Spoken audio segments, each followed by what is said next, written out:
I never thought my biggest enemy would be a 52-year-old woman named Brenda, who wore athletic wear to every HOA meeting despite never having stepped foot in a gym. But there I was, standing at my front window in Naperville, Illinois, watching her waddle up my driveway at 7 in the morning like she owned the place. The thing about Brenda Patterson was that she had been the president of the Whispering Oaks Homeowners Association for 6 years running, and in that time, she had turned our quiet suburban neighborhood into her personal fiefdom. Every bush had to be trimmed to exactly 18 inches. Every mailbox had to be forest green with brass numbers. God forbid you left your garbage cans visible from the street past noon on collection day. I had learned all of this the hard way when I moved into 4782 Oakmont Drive 3 years ago, fresh off a divorce and looking for a quiet place to rebuild my life. My name is Marcus Thompson, and I am a mechanical engineer at a manufacturing plant about 20 minutes from my house. I keep to myself mostly, pay my HOA dues on time, and try not to cause any trouble. But Brenda had it out for me from day one, probably because I made the mistake of questioning her authority during my first HOA meeting, when she tried to pass a rule that would have banned anyone from parking their own car in their own driveway overnight. I pointed out that most of us only had 2-car garages and 3 cars, and that seemed like an unreasonable restriction. She smiled that tight smile of hers and said we would table the discussion, but I saw the look in her eyes. I had made an enemy. That February morning was brutally cold, the kind of cold that makes your nose hairs freeze the second you step outside. We had gotten 8 inches of snow overnight, and the forecast called for freezing rain later in the day. I had prepared for this. The night before, I had ordered 2 large bags of ice melt from a local hardware store, and they had been delivered to my front porch around 6 in the evening. I planned to get up early and treat my driveway and walkway before heading to work. I was responsible like that. But when I went to grab the bags at 6:45 that morning, they were gone. I stood there in my bathrobe and boots, staring at the empty spot where the bags should have been. There were drag marks in the light dusting of snow that had fallen after the delivery, leading down my front steps and across my yard. I followed them with my eyes and felt my blood pressure spike. The tracks led directly to Brenda's house, 3 doors down. I knew it was her. Of course it was her. She had been on a rampage lately about people leaving packages on their porches because she thought it made the neighborhood look trashy. Never mind that we all had jobs and could not always be home to receive deliveries. She had even sent out a mass email 2 weeks ago suggesting that anyone who could not be home for deliveries should consider renting a post office box. The woman was insane. I stomped back inside and called my neighbor, Pete Hendricks, who lived next door and had his own share of run-ins with Brenda. Pete answered on the 3rd ring, sounding groggy. "Marcus, it is not even 7 in the morning. What is going on?" "Brenda stole my ice melt," I said flatly. There was a pause, then a long sigh. "Of course she did. What are you going to do about it?" "I do not know yet, but I am not letting her get away with it this time." Pete laughed, but it was a tired laugh. "Good luck with that, man. You know she is untouchable. She has the whole HOA board in her pocket." He was not wrong. The board consisted of Brenda, her best friend Susan Martinez, who lived on the corner, and a guy named Richard Chen, who was too busy with his own life to care about HOA drama, and just voted however Brenda told him to vote. It was a rigged system, and everyone knew it. I hung up with Pete and got ready for work, fuming the entire time. As I backed out of my garage, I noticed that my driveway was already starting to get slick. The temperature was hovering right around 32 degrees, and the snow was turning into that dangerous half-melted slush that would freeze solid as soon as the sun went down. I drove carefully down the street and could not help but glance at Brenda's house as I passed. Her driveway was still covered in snow, untreated and pristine. She had stolen my ice melt but had not even used it yet. Work that day was a blur. I could not focus on the technical drawings in front of me or the meetings I was supposed to attend. All I could think about was Brenda and her smug face, and the fact that she thought she could just take whatever she wanted from my property. By the time I left the office at 5:30, I had made up my mind. I was going to confront her. The drive home took longer than usual because the roads were getting bad. The freezing rain had started around noon, just like the forecast predicted, and everything was coated in a thin layer of ice. I drove slowly, gripping the steering wheel and watching other cars slide through intersections. When I finally pulled into Whispering Oaks, I noticed that most of my neighbors had treated their driveways and walkways. The ice melt was doing its job, keeping the surfaces clear and safe. Everyone except Brenda, that is. Her driveway was a solid sheet of ice, gleaming in the glow of her porch light. I parked in my garage and walked carefully to my front door, then stood there for a moment, debating my next move. I could go over there right now and demand my ice melt back. I could call the police and report a theft. I could send a formal complaint to the HOA board, though that seemed pointless since Brenda was the board. Or I could wait and see what happened. Something stopped me from going over there immediately. Maybe it was the exhaustion from a long day, or maybe it was a deeper instinct telling me to be patient. I went inside, made myself dinner, and sat down in my living room with a beer. My house had a great view of the street, and from my front window I could see Brenda's house perfectly. Around 7, I saw her garage door open. She was heading out, probably to one of her endless errands or committee meetings. She was wearing those ridiculous athletic pants and a puffy white jacket, and she had her purse slung over her shoulder. I watched as she walked out of her garage and started down her driveway toward her car, which was parked on the street because her garage was full of junk she refused to throw away despite her constant complaints about everyone else's property. She made it about 3 steps before her feet went out from under her. It happened so fast that I almost missed it. 1 second she was walking with that self-assured stride of hers, and the next she was airborne, her arms flailing wildly as she tried to catch herself. She landed hard on her right hip and shoulder, and I heard the impact even from inside my house. Her purse went flying, spilling its contents across the icy driveway. She lay there for a moment, not moving, and I felt a flicker of concern. Then she started cursing, loud enough that I could hear the muffled sounds through my closed window. I stood up and moved closer to the window, watching as she struggled to get up. The ice was so slick that she could not get any traction. Every time she tried to push herself up, her hands would slip, and she would fall back down. It would have been comical if it were not so pathetic. After about 30 seconds of struggling, she finally managed to roll onto her hands and knees and crawl back toward her garage, leaving her purse and its contents scattered on the driveway. I should have felt bad for her. I should have rushed over to help. But all I could think was that this was exactly what she deserved. She had stolen my ice melt, the ice melt that would have prevented this exact situation, and now she was suffering the consequences. There was a certain poetic justice to it that I could not deny. She made it back into her garage and hit the button to close the door. I sat back down on my couch and took a long drink of my beer, feeling a sense of satisfaction I had not felt in a long time. Brenda Patterson had finally gotten a taste of her own medicine.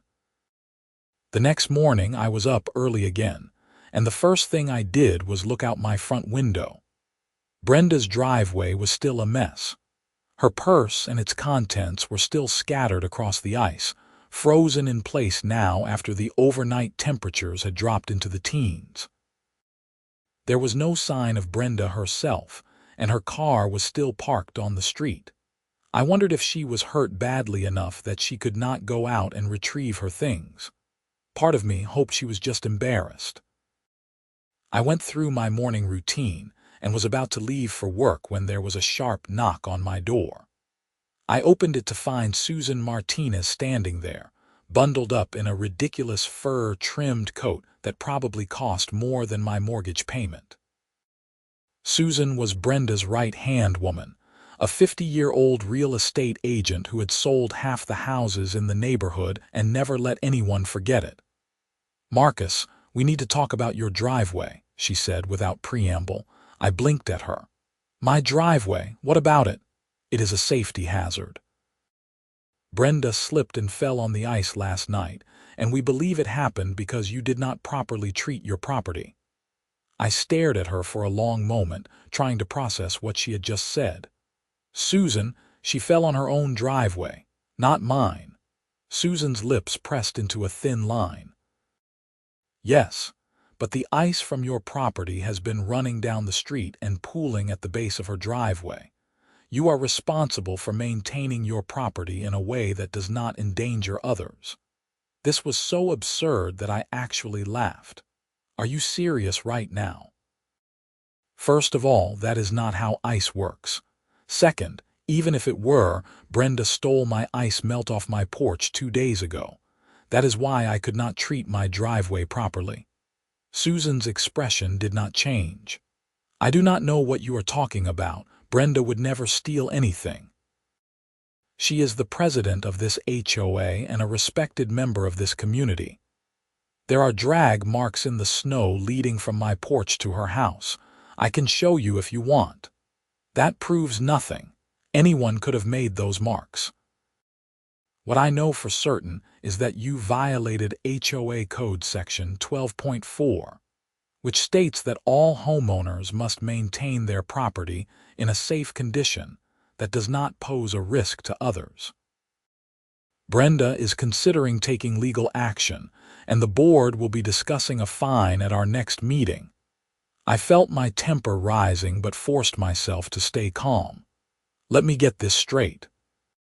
Brenda steals my ice melt, falls on her own untreated driveway because she did not have any ice melt, and now she is going to fine me for it. I am just delivering the message, Marcus. The board takes safety very seriously." She turned and walked away before I could respond, her heels clicking on my freshly treated walkway. I stood there in my doorway, watching her go, and felt something inside me snap. This was beyond ridiculous. This was harassment, and I was not going to take it anymore. I called in sick to work, something I almost never did, and spent the morning documenting everything. I took photos of the drag marks in the snow leading from my porch to Brenda's house, though they were faint now after 2 days. I printed out the delivery confirmation from the hardware store, showing that my ice melt had been delivered at 6:15 on the evening before it disappeared. I even drove to the hardware store and got a copy of my receipt. Then I sat down and wrote a detailed account of everything that had happened, including Susan's visit that morning and her threats of legal action. By noon, I had a solid case. The question was what to do with it. I could send it to the HOA board, but that was pointless since Brenda controlled the board. I could post it on the neighborhood Facebook group, but that would just start drama and probably get me in more trouble. Then, I remembered that there was a county ombudsman who handled HOA disputes. Illinois had actually passed some laws a few years back to protect homeowners from abusive HOA practices. I looked up the contact information and sent an email with all my documentation attached. I did not expect a quick response, so I was surprised when my phone rang less than an hour later. The woman on the other end introduced herself as Jennifer Walsh from the DuPage County Homeowners Association Oversight Office. Mr. Thompson, I received your complaint, and I have to say, this is one of the more clear-cut cases I have seen. Theft of property is a serious matter, and using your position in an HOA to retaliate against someone for your own mistakes is a violation of Illinois HOA regulations. So what can I do about it? I asked. Well, first I would recommend filing a police report about the theft. Even if it is just a couple bags of ice melt, theft is theft. Second, I am going to reach out to your HOA board and inform them that they are under investigation. If they proceed with any fines or legal action against you, they will be in violation of state law and there will be serious consequences. I felt a wave of relief wash over me. Finally, someone was taking this seriously. Thank you. I really appreciate your help. No problem. That is what we are here for. I will be in touch soon. I hung up and immediately called the Naperville Police Department non-emergency line. I explained the situation to the dispatcher, who sounded skeptical at first, but agreed to send an officer to take a report. Officer David Kowalski showed up about an hour later, a middle-aged guy with a tired expression who looked like he had seen it all. So let me get this straight, he said, as we stood on my front porch. Your HOA president stole ice melt off your porch, and then she fell on her own driveway because she did not have any ice melt. That is exactly what happened. He shook his head. I have been doing this job for 20 years, and HOA disputes are some of the most ridiculous calls we get. But this one takes the cake. He took my statement and photos, filled out a report, and said someone would follow up with me in a few days. I thanked him and went back inside, feeling like I had finally taken some concrete steps to fight back against Brenda's tyranny. The next few days were quiet. I went to work, came home, and kept my head down. I did not see Brenda at all, though her car remained parked on the street, and her purse and its contents had finally been retrieved from her driveway. I assumed she was laying low, probably nursing her injuries and plotting her next move. Then, 5 days after the incident, I got a call from Officer Kowalski. Mr. Thompson, I wanted to give you an update. We spoke with Miss Patterson about the theft, and she initially denied everything. But when we told her we had photographic evidence and delivery confirmation, she admitted to taking the ice melt. She claimed she was going to return it, and that she was just trying to teach you a lesson about leaving packages on your porch. That is insane, I said. I agree.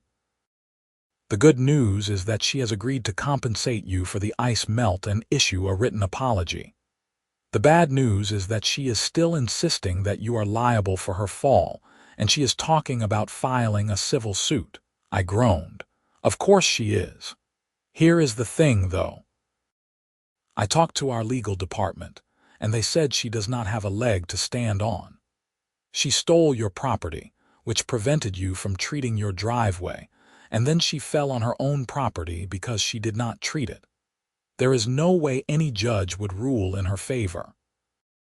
If she does file a suit, I would recommend countersuing for harassment. I will keep that in mind.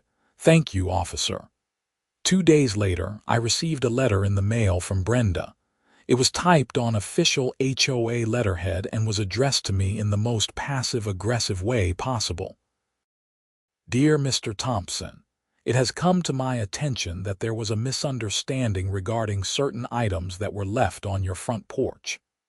In the interest of maintaining positive relationships within our community, I am enclosing a check for $50 to cover the cost of said items.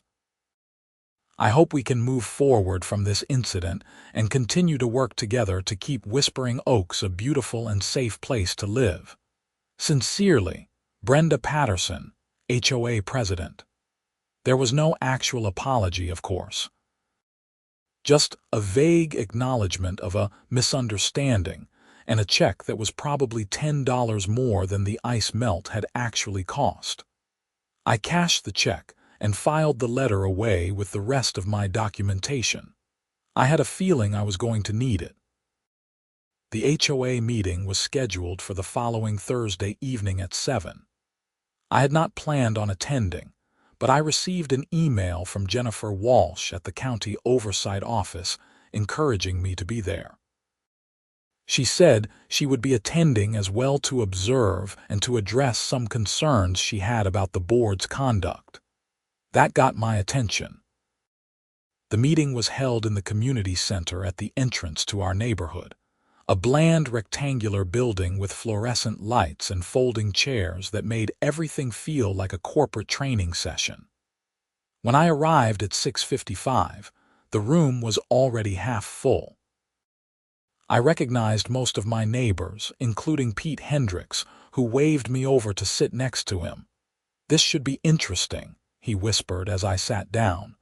"I heard the county is investigating Brenda. Where did you hear that?" "Susan Martinez was running her mouth at the grocery store yesterday. She is in full damage control mode." I glanced around and spotted Susan sitting in the front row, typing furiously on her phone. Richard Chen was sitting next to her, looking uncomfortable. Brenda was nowhere to be seen. At exactly 7, Susan stood up and walked to the front of the room. "Good evening, everyone. Thank you for coming. I will be running tonight's meeting as President Patterson is unable to attend due to a medical issue." There were murmurs around the room. Pete leaned over and whispered, "I bet that medical issue is a bruised ego." Susan cleared her throat.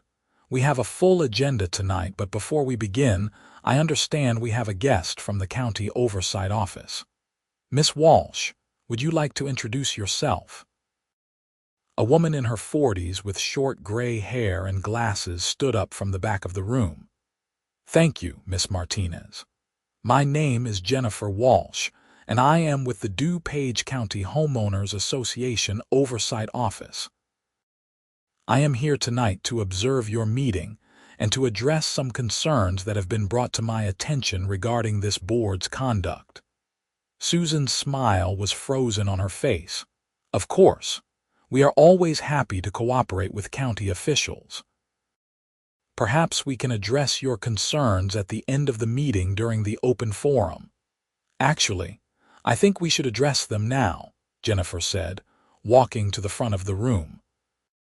"It has come to my attention that President Patterson engaged in theft of property belonging to one of your homeowners, and that the board then attempted to retaliate against that homeowner by threatening fines and legal action. Is this true?" The room went completely silent. Susan's face turned red. "I think there has been a misunderstanding. Any actions taken by the board were done in accordance with our bylaws and in the interest of community safety. Miss Martinez, I have reviewed your bylaws, and there is nothing in them that gives the HOA president the authority to remove property from a homeowner's porch without permission. That is theft, plain and simple. Furthermore, threatening to fine a homeowner for the consequences of your own illegal actions is a clear violation of Illinois HOA regulations." Susan looked like she wanted to argue but seemed to think better of it. "I will have to consult with our attorney before I can comment further." "That is fine. In the meantime, I am here to inform you that this board is under investigation, and any actions taken against Mr. Thompson or any other homeowner who has filed complaints will be scrutinized closely. I would strongly recommend that you focus on following the law rather than pursuing personal vendettas." Jennifer sat back down and the room erupted in whispers. I caught Pete's eye, and he was grinning from ear to ear. This was better than anything we could have hoped for. Susan struggled through the rest of the meeting, clearly rattled by Jennifer's announcement. When it came time for the open forum, several homeowners stood up to voice their own complaints about Brenda's leadership. One woman talked about being fined for planting the wrong color flowers. A man described being threatened with a lien on his property because his teenage son's car was too old and unsightly. Another woman said she had been harassed for months about the placement of her recycling bins. It was like a dam had burst, and everyone who had been silently suffering under Brenda's tyranny was finally speaking up. By the time the meeting ended at 9:30, it was clear that Brenda's reign as HOA president was over. Susan tried to defend her, but even Richard Chen seemed to be distancing himself, saying that he had not been aware of many of the issues being raised and that he thought the board needed to reevaluate its priorities. As people filed out of the community center, Jennifer Walsh approached me. "Mr. Thompson, do you have a few minutes to talk?" "Of course." We stepped outside into the cold night air. The parking lot was mostly empty now, and the streetlights cast long shadows across the pavement. "I wanted to let you know that my office will be conducting a full audit of this HOA," Jennifer said. "Based on what I heard tonight, there are serious issues with how this board has been operating. I cannot make any promises, but I would not be surprised if there are consequences for Miss Patterson beyond just your complaint." "What kind of consequences?" I asked. "Well, theft is a criminal matter, as you know. If other homeowners come forward with similar complaints, it could escalate. There are also civil penalties for HOA board members who violate state regulations. At a minimum, I expect she will be removed from her position as president." I nodded, feeling a mix of satisfaction and relief. "Thank you for taking this seriously. I know it is just ice melt, but it is the principle of the thing. I understand completely." HOA disputes might seem petty from the outside, but they have a real impact on people's lives. When someone abuses their authority the way Miss Patterson has, it creates a toxic environment for everyone. That is why we take these complaints seriously. We shook hands, and I drove home feeling lighter than I had in weeks. When I pulled into my driveway, I noticed that Brenda's house was dark. I wondered what she was thinking right now, whether she realized how badly she had screwed up, whether she felt any remorse at all. Probably not. People like Brenda never thought they were wrong. Over the next few weeks, the drama continued to unfold. Jennifer Walsh's office conducted interviews with dozens of homeowners, and it turned out that Brenda had a long history of questionable behavior. She had been pocketing money from HOA dues for personal expenses, claiming they were administrative costs. She had awarded landscaping contracts to her brother-in-law's company without getting competitive bids. She had even been caught on security camera footage from another neighbor's house taking packages off their porch, though she had apparently returned them later and claimed she was protecting them from theft. The more that came out, the worse it looked for Brenda. The county recommended that the HOA board be dissolved and reconstituted with new elections. Susan Martinez resigned before she could be forced out, and Richard Chen agreed to stay on temporarily to help with the transition. A special meeting was called for mid-March to elect a new board. In the meantime, Brenda had gone completely silent. She did not attend any meetings, did not respond to emails, and barely left her house. I saw her once, getting her mail at the end of her driveway, and she looked like she had aged 10 years. Part of me felt bad for her, but mostly I just felt vindicated. The legal fallout took longer to materialize. In late March, I received a letter from the DuPage County State's Attorney's Office informing me that they were pursuing charges against Brenda Patterson for theft and misuse of HOA funds.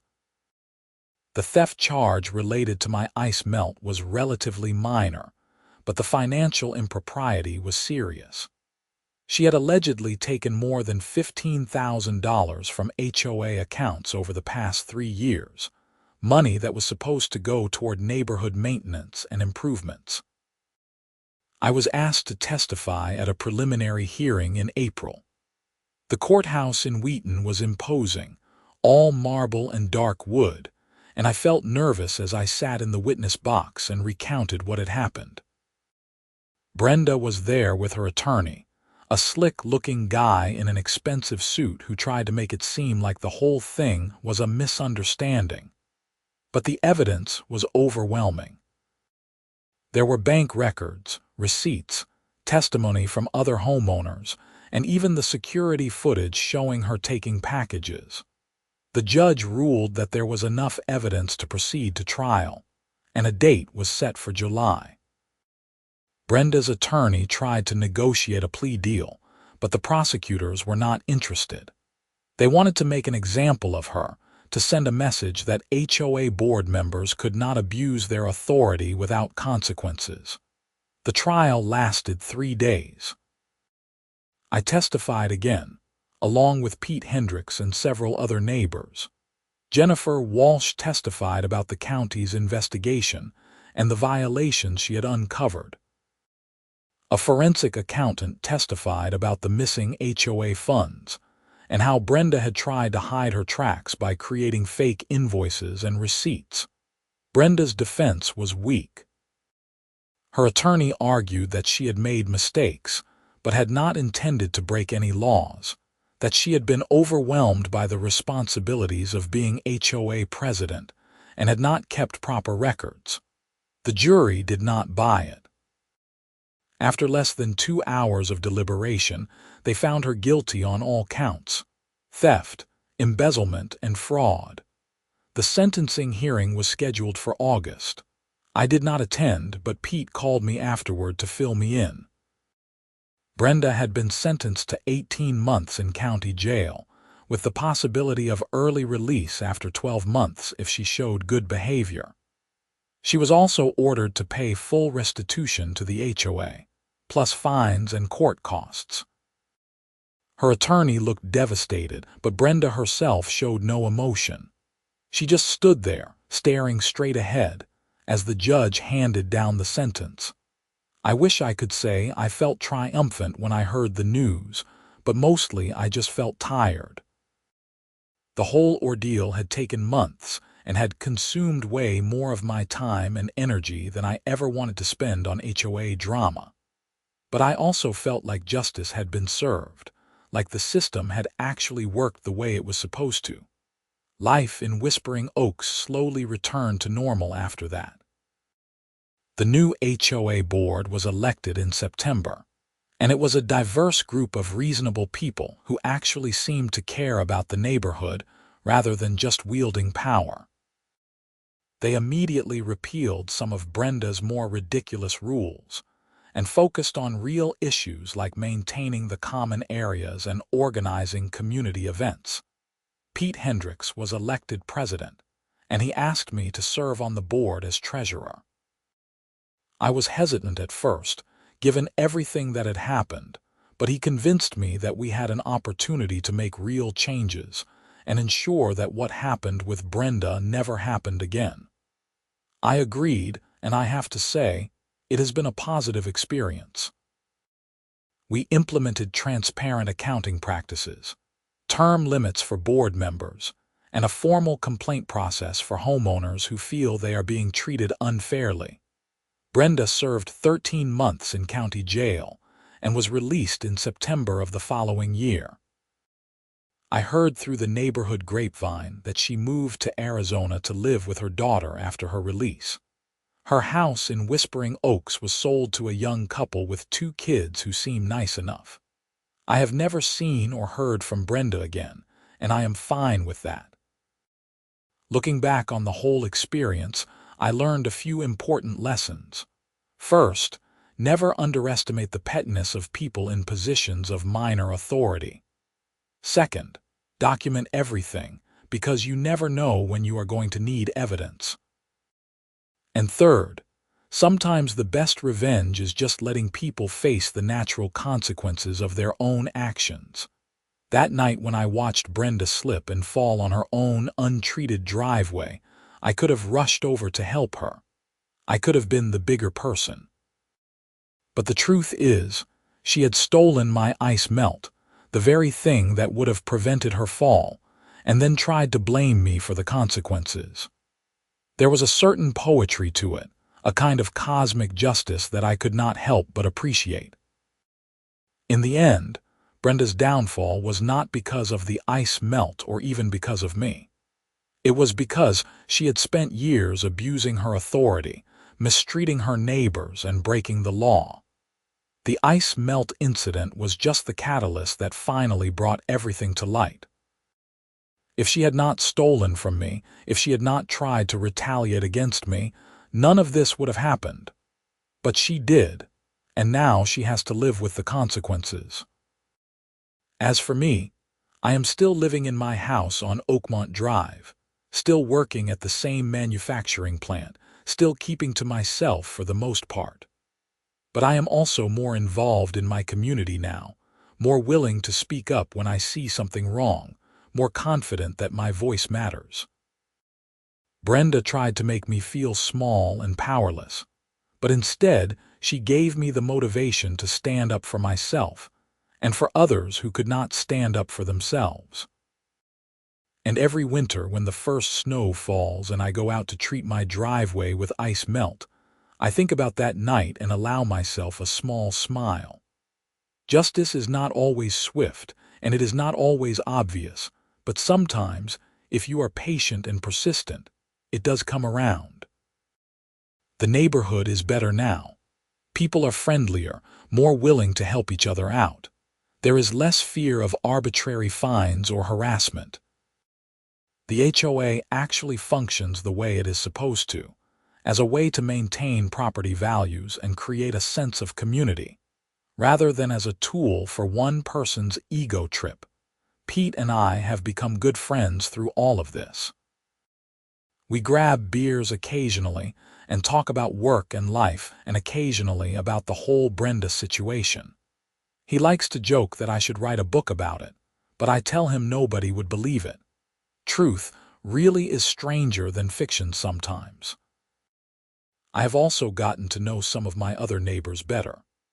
The woman who complained about being fined for the wrong color flowers, her name is Deanna Atkins, and she is actually a master gardener who now volunteers to help with the community landscaping.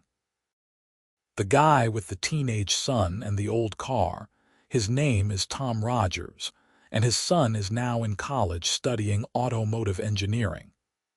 The woman who was harassed about her recycling bins, her name is Lisa Freeman, and she is now on the HOA board with me, serving as secretary. We all have our stories about Brenda, our own personal grievances and moments of frustration. But we also share a sense of relief and a determination to make sure nothing like that ever happens again. We have implemented checks and balances, we have open books, and we have regular town hall meetings where anyone can voice concerns without fear of retaliation. It is funny how something as small as 2 bags of ice melt can change the course of so many lives. If Brenda had just left my property alone, if she had just minded her own business or used her authority responsibly, she would probably still be HOA president. She would still be living in her house 3 doors down, still be running her little fiefdom.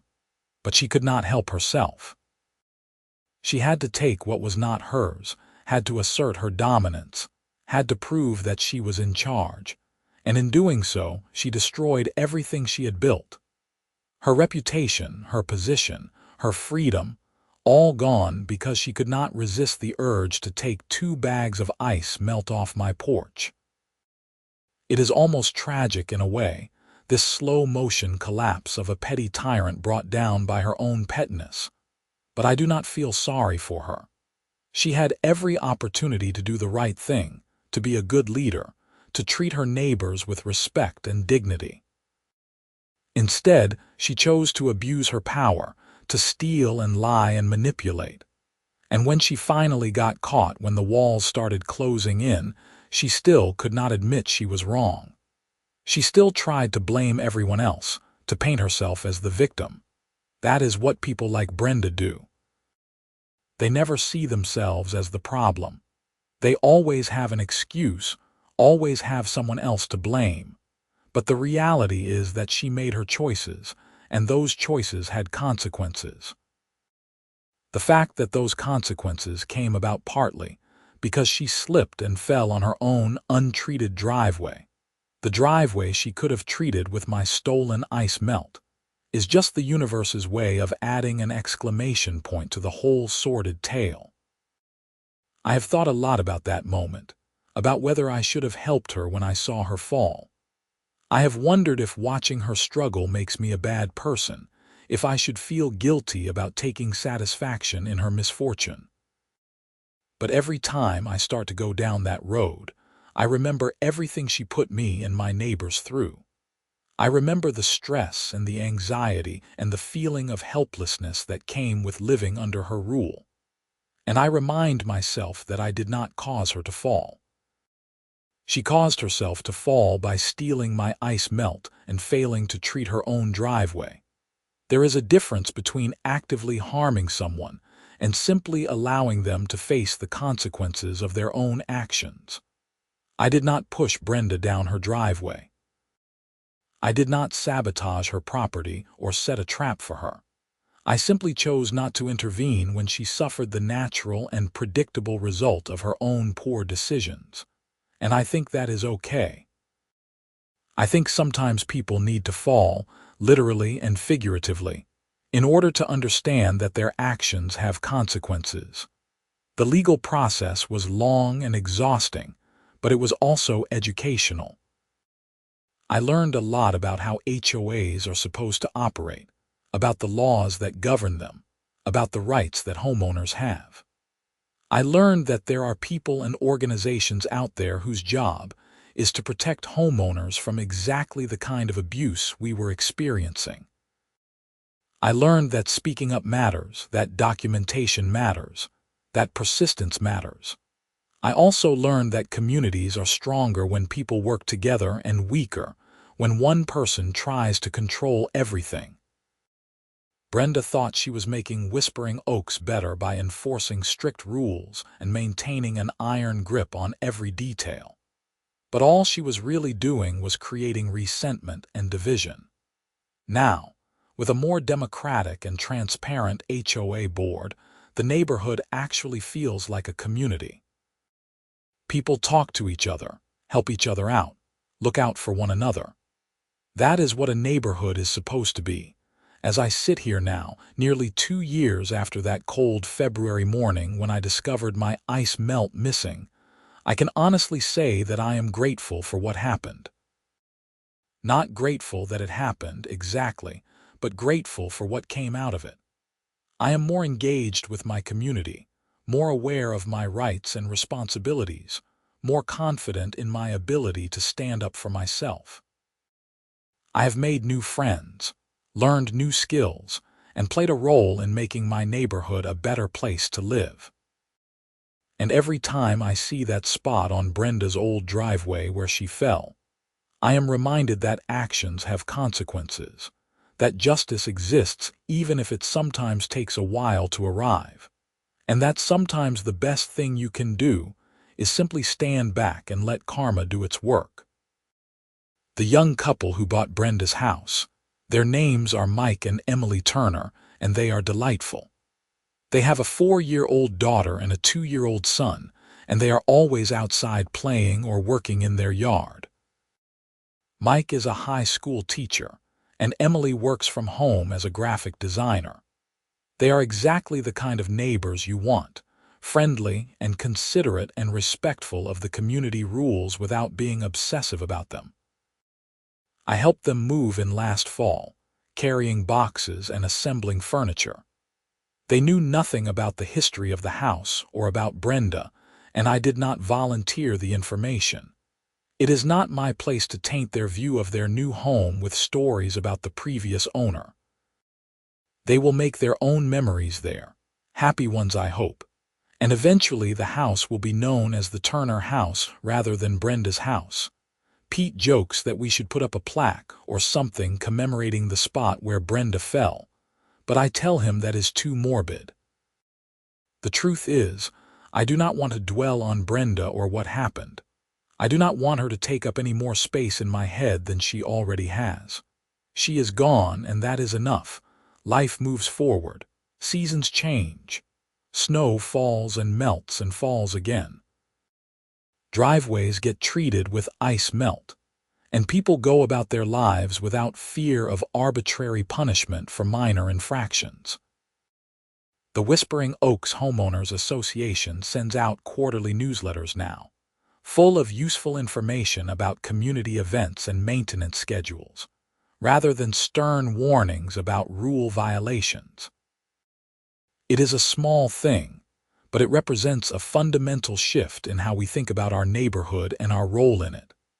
I have served on the HOA board for a year and a half now, and I plan to finish out my term, but I do not think I will run for re-election. It has been a good experience, but it is also time-consuming, and I am ready to step back and let someone else take a turn. That is how it should work, I think. Power should rotate, should be shared, should never be concentrated in one person's hands for too long. Looking back, I realized that the whole ice melt incident was really about control.